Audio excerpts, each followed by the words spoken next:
productos. Tengo en la línea en este momento al presidente de la Asociación de Frigoríficos de Colombia. Es don Álvaro Urrea. Señor Urrea, buenos días. Muy buenos días, Néstor, y a todos los oyentes de la Blue en esta mañana. Señor Urrea, primero que todo, ¿en Colombia hay monopolio de productores de carne, como dice el presidente Petro? Por supuesto que no. Yo pienso que por parte nuestra, en primera instancia, hay un desconcierto total, una confusión de las declaraciones del presidente Petro, posiblemente generadas por algún nivel de desconocimiento del tema, de lo que es la minucia, la técnica, el negocio como tal. ¿Cuántos frigoríficos hay en Colombia, señor Urrea? No, hoy podemos estar hablando de 260, 270 plantas de beneficio que están vigiladas por el INVIMA, que están funcionando. Entonces, en un país como Colombia, tener la garantía de 270 plantas que están trabajando para todos, no estamos hablando ni de una ni de dos, estamos hablando de 270 plantas que pueden estar, más los establecimientos de desposte, de deshuese, que tengan plantas de beneficio bovinos, de porcinos, de aves por todo el país. O sea, no entiendo a qué se refieren. Porque yo no creo que el presidente Petro, la verdad, sea un presidente desinformado. Él dice, hay especulación y se produce porque hay un monopolio, le estoy citando su frase entre comillas, más exactamente un oligopolio en la transformación del ganado en carne para la venta al público. ¿A qué se refiere el presidente Petro? No, habría que preguntárselo a él, porque vuelvo y le digo, nosotros por ningún lado vemos que se presente ni un oligopolio ni un monopolio. Está repartido perfectamente lo que es el mercado de la carne a nivel nacional en las diferentes regiones. Incluso escuchando la reflexión que ustedes cada uno hace en sus diferentes posiciones, veo que tenemos que regresar a lo que fue el plan de racionalización de plantas de beneficio. Ahí está la respuesta de todo. Este ejercicio que de pronto se plantea hoy ya se hizo en el año 2010. El mismo gobierno estableció un plan que se llamó el Plan de Racionalización de Plantas de Beneficio Animal, que ¿qué pretendía? Garantizar a todos los colombianos el suministro de carne, es decir, que en cada región, cada departamento se tuvieran muchas plantas de beneficio que pudieran garantizar a las diferentes regiones. Señor Urrea, perdóneme, porque yo creo que hay que aclarar un tema de lenguaje. ¿Lo que usted llama plantas de beneficio en la práctica son mataderos privados? No privados, cualquier planta de beneficio. Antes les llamábamos mataderos. Luego, a raíz del 1500, esa modernización, esa garantía de la inocuidad empezó a llamarse plantas de beneficio. Hoy día lo llamamos frigoríficos porque tienen red de frío. O sea, tenemos que garantizar la inocuidad del producto y se hace con frío. No podemos tener una carne caliente. Los mataderos viejos, los tradicionales, eran sin frigoríficos. Algunos tenían frío, algunos no tenían frío. Entonces, hoy para podernos referir a una planta de beneficio que funciona adecuadamente, es un frigorífico porque tiene frío, básicamente, pero es el mismo matadero, hoy día se llama planta de beneficio frigorífico. Está bien. Sí, señor Urrea, detrás del anuncio del presidente Petro de que vuelven los mataderos está una queja por el precio de la carne, de cómo ha subido el precio de la carne. ¿Ustedes tienen una teoría de por qué se ha encarecido tanto la carne de res? Él se refiere en particular a la carne de res en Colombia. Sí, por supuesto, llevamos más de 2 años hablando en los medios, informándole al gobierno lo delicado que son las exportaciones de los animales en pie, que es lo que realmente ha impactado de manera importante. Sabemos que todos los insumos han subido en estos últimos periodos después de pandemia. Tenemos aumentos, pero son aumentos razonables. La carne se disparó un 100% fácilmente. Entonces, buscamos las causas que habían generado ese gran aumento. Y una de las causas, o la causa principal, fueron las exportaciones de los animales en pie.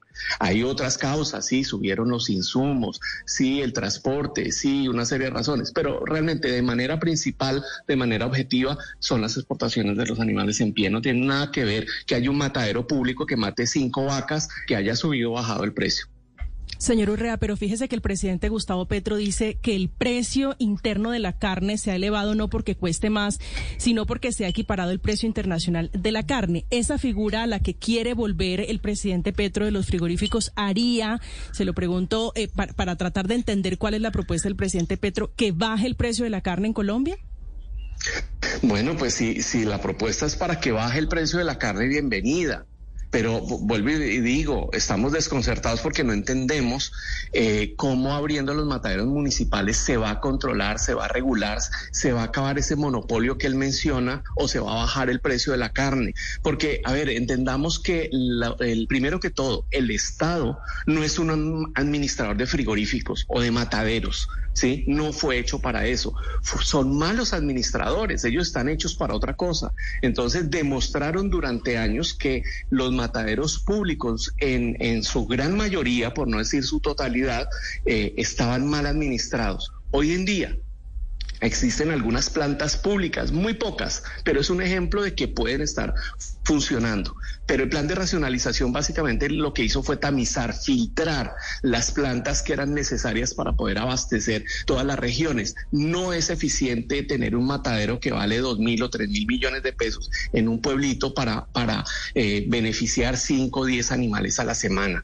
Al privado no le interesa tampoco, eso no es negocio para un privado, entonces lo tiene que coger la alcaldía. El alcalde estar administrando el matadero como se hizo durante muchísimos años. ¿A eso es a lo que vamos a volver, pregunto? Sí, señor Urrea, pero entonces no es porque esté equiparado al precio internacional de la carne, como dice el presidente Petro, sino porque los ganaderos pueden elegir libremente si exportar o vender esa carne en el mercado interno. ¿Es por eso?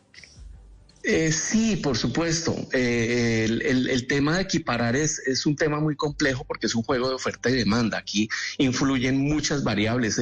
Influye Brasil, influye las compras de China, influye el precio del dólar, el precio de carne a nivel internacional, Venezuela, la condición sanitaria del país. Hay demasiadas variables que hacen que tengamos que analizar con cuidado si hay una equiparación de precios internacionales o no, que favorezca o no favorezca.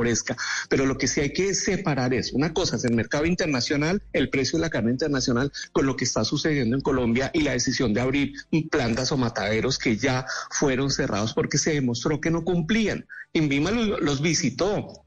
Si hubieran cumplido como las otras plantas, pues simplemente hoy estarían funcionando como algunas plantas públicas están funcionando. En Antioquia tenemos unos casos exitosos de plantas públicas, pero son contados, son mínimas. Las otras quieren hacerlo, pues tendrán que cumplir, pero ya eso fue hecho, no es eficiente, pierden dinero y sí, con eso podemos garantizar que las plantas grandes pueden abastecer, que es lo importante, el producto a los colombianos. ¿Cuántos animales se sacrifican a diario en esas 270 plantas de beneficio vigiladas hoy por el INVIMA y cuántos animales se exportan a diario? Bueno, de pronto vámonos un poquito a otra unidad para tener un número más preciso, más manejable. Es que anualmente, sí, los colombianos están consumiendo aproximadamente 2.800.000, 2.900.000 animales. Ese es el número que tenemos. Y de allí la meta de exportación, por ejemplo, para este año eran 350.000 animales, más del 10% del volumen de consumo a nivel nacional.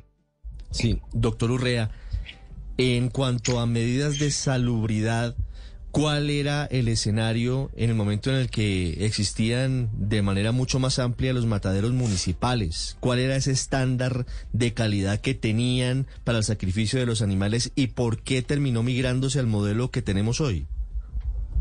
No, pues la situación era demasiado compleja, tanto que se instauró una acción popular por precisamente lo que generaba la clandestinidad, el madenejo en ciertos mataderos, que lo que hizo fue que se generara una sentencia por parte del Consejo del Estado, máxima autoridad judicial administrativa, la que ordena proteger la salud pública.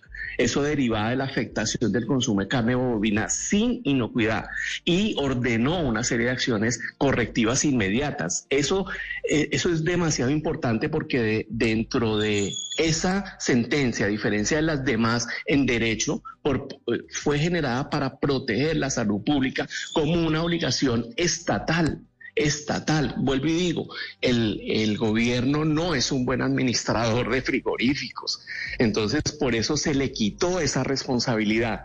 ¿sí? Y se dijo, dejémosela a los públicos, pero no se la dejó a dos plantas. ¿Usted recuerda, señor Urrea, por qué el matadero, por ejemplo, en Bogotá lo manejaba la empresa de basuras?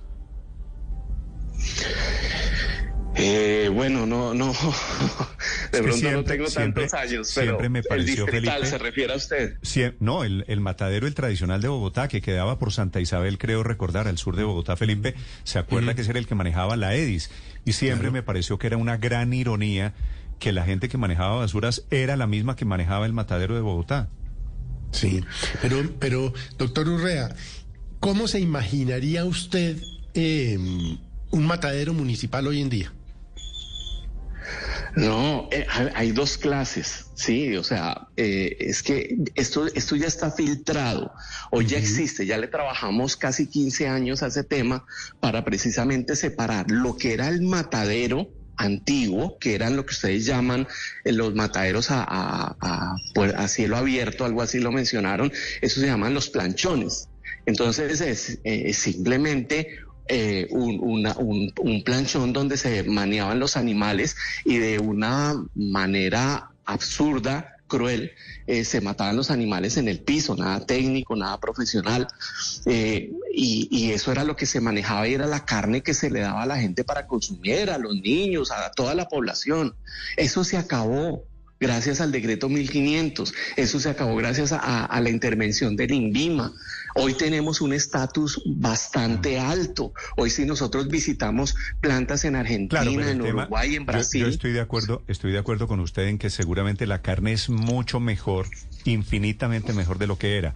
El tema es de precios. Si hubiese mataderos municipales hoy, como quiere el presidente Petro, que anuncia marcha atrás a ese decreto que usted menciona del año 2007, ¿se garantiza que baja el precio de la carne en Colombia? Bueno, vuelvo y digo, eso habría que preguntárselo a él, porque es una teoría, una hipótesis propia, ¿sí? Nosotros vemos que el impacto del precio de la carne no es por ahí, o sea, no tiene una cosa que ver con la otra. Aquí estamos hablando de salud pública, de la protección ambiental que no existía en esa época en los mataderos, no era un tema de precio.